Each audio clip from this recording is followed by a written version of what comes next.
Bonjour tout le monde. Dans cette présentation vidéo, je vous propose le plugin HideMe VP. C'est un plugin premium. Il limitera les possibilités d'injection SQL ainsi que les attaques XSS. Alors ici, les hackers, je parle bien entendu des pirates, ainsi que les robots auront des difficultés pour détecter que votre site est un WordPress. Dans environ 80% des cas, ils ne vont même pas s'y arrêter. Mais enfin, ça reste subjectif. Bon, là, je prends le cas de mon site patrickamy.fr. Nous allons regarder la source. Déjà ici, enfin, je ne vais pas tout détailler, comme c'est compressé. Alors, thème. Bon, ben, on voit tout de suite ici que c'est un WordPress, un VP Content, thème, Enfold, etc., etc. Pour les plugins, c'est pareil. Voilà, ben, par exemple ici, plugin. Alors, VP Content, plugin, Rev Slider. Bon, je sais pas combien il y en a 2. Ben voilà, c'est tout, je crois. Alors déjà, le plugin va modifier sans les changer réellement. Les dossiers resteront tels qu'ils sont, rassurez-vous. Là, je vais prendre, ben voilà, le VP Content. Bon, là, je vais me rendre là. VP Admin, VP Content, VP Include.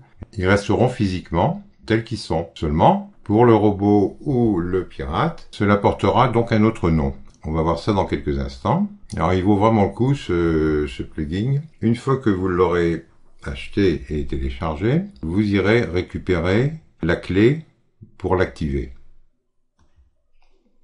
que vous copiez-collez ici.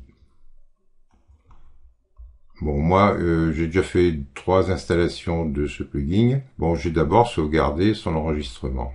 Ensuite, vous choisissez, moi je vous conseille cette option-là.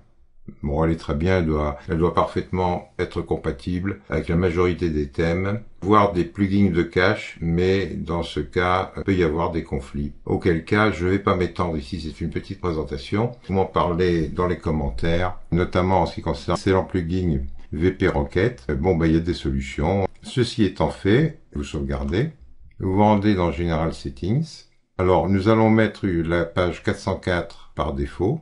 Ici, bon, je vois pas trop l'intérêt, mais enfin, si vous faites confiance à certains rôles, éditeur, auteur, contributeur, souscripteur, bon, ben, vous cochez, hein. Enfin, en principe, cela vous appartient en tant qu'administrateur. Alors, nous cachons effectivement VP Login PHP. Alors, auquel cas, une fois cette case cochée, vous lui donnez le nom que vous voulez. Moi, j'ai marqué Toto. Et puis, l'admin, le login clé, j'ai marqué AZ2, hein, AZ. Ce qui nous donne vplogin.php, point d'interrogation, Toto égale AZ2. Pour vous connecter. On va faire ça dans quelques instants.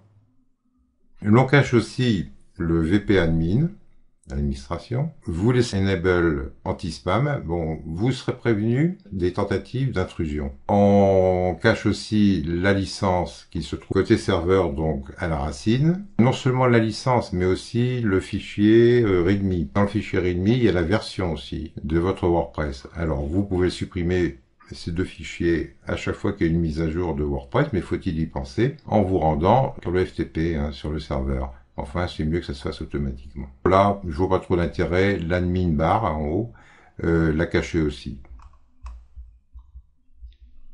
Alors ensuite, nous renommons donc les répertoires, ce que je vous ai montré tout à l'heure sur le site patrickamy.fr. Au lieu de thème, ben moi j'ai mis template, ou j'ai suivi les exemples ici, hein, vous pouvez mettre autre chose. Hein. Alors ici, j'ai mis lib. Ici, j'ai mis file,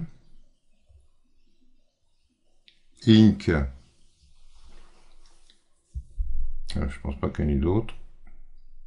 Bon, alors ici, vous pouvez faire des modifications aussi, mais tout dépend aussi de votre thème. Donc, c'est pour ça que je vous conseille de faire une sauvegarde de votre base de données, de votre site, et de faire une installation en local. Une fois que ce sera parfaitement configuré, eh bien, vous faites l'installation en mode production. Alors, ici, bah, vous regarderez vous-même, hein. Donc, feed méta, voilà, bon, autre méta, etc. Alors ça, j'ai pas essayé, hein. Body class, nettoyer tout cela, ça, je ne l'ai pas encore expérimenté. Mais si je vous parle de ce plugin actuellement, dans cette vidéo, c'est que pour les 3 installations que j'ai faites. C'est vraiment très très efficace, c'est vraiment très très bien. Nous nous rendons donc sur le site, je vais me déconnecter.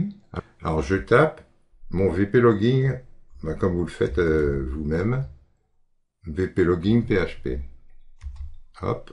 Évidemment, c'est redirigé vers la page d'erreur, donc 404.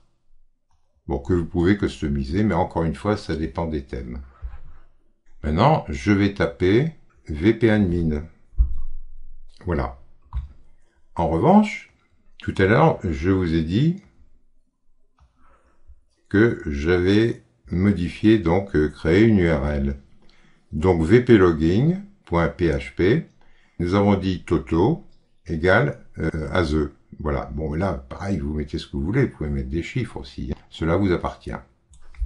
Donc, je reprends cette nouvelle URL que je colle ici au lieu de vplogging.php.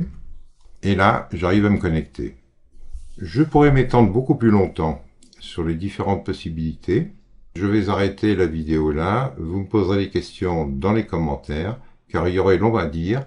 Et pour certaines fonctionnalités, eh bien, je n'ai pas encore d'expertise. Je n'ai pas encore fait les tests. Alors, je ne m'étends pas plus que de dire des bêtises. Donc, le plugin est très sérieux. J'ai lu sur d'autres sites des explications le concernant. Bon, les gens ont l'air ravis.